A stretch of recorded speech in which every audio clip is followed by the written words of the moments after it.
سلام آقا، دقت کردید اخیراً باندای حکومتی چه حرفایی به هم میزنن؟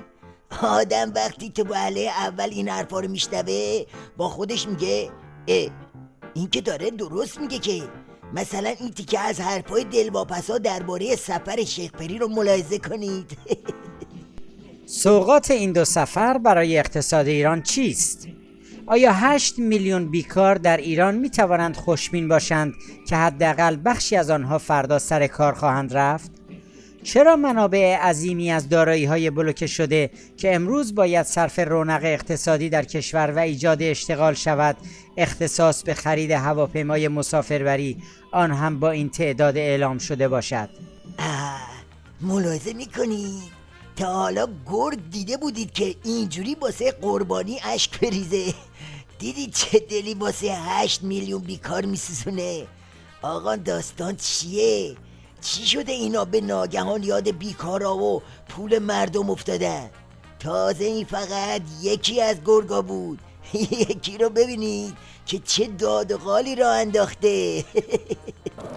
آقای باهنر، اولویت اول مردم خرید 100 فروند هواپیماست از فرانسه. الان چند میلیارد دلار ما باید الان پول بدیم با این مشکلاتی که مردم دارن هواپیما بخریم.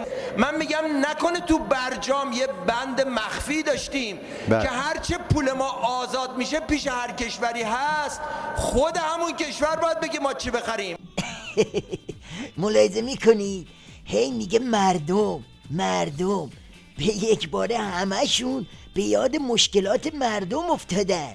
راستی قضیه چیه؟ نقدی رئیس بسیج: سفر روم و فرانسه رئیس جمهور خنجری بر پیکر اقتصاد مقاومتی بود، زیرا این اقدامات بر ضد اقتصاد مقاومتی است و در صورت استمرار آنها باید دانشگاه‌های فنی کشور را تعطیل کنیم. به این میگن دم خروس. پس معلوم شد که این جلز و بلز دلواپسا واسه اقتصاد مقاومتی بوده، نه مردم. حالا اقتصاد مقاومتی یعنی چی؟ چی؟ یعنی سپاه، یعنی جک و جونورای تروریست تو منطقه، یعنی بیت عظما. خب حالا بریم یه نگاهی هم به آهناله های باند کوسه بندازیم. هدف تحریم ایجاد فشار برای فاصله انداختن میان مردم و حاکمیت، ایجاد نارضایتی در میان مردم تا بتوانند به اهدافشون برسن. امروز ما شرایطی داریم که دوباره کار به دست همین مردم، همین تشکل‌ها و همین بنگاه‌های اقتصادی ماست که بتونن حالا که اون فضا رو شکست دادن، فضای جدیدی که ایجاد شده از این فضا برای پیشبرد اهداف ملی استفاده بکنن.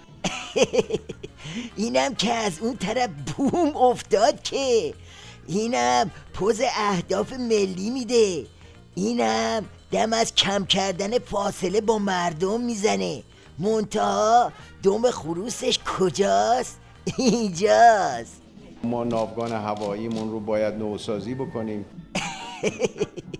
بله دیگه، اسم جدید ايرانفروشي شده نوسازی ناوگان هوایی.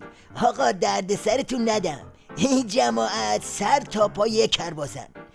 عظما به فکر خویشه، کوسه به فکر ریشه. اسم مردم رو میارن اما جفتشون دنبال خط خودشونن. حالا حرف موشکاف چیه؟ نه این خوبه نه اوشون، مرگ به هر دوتاشون.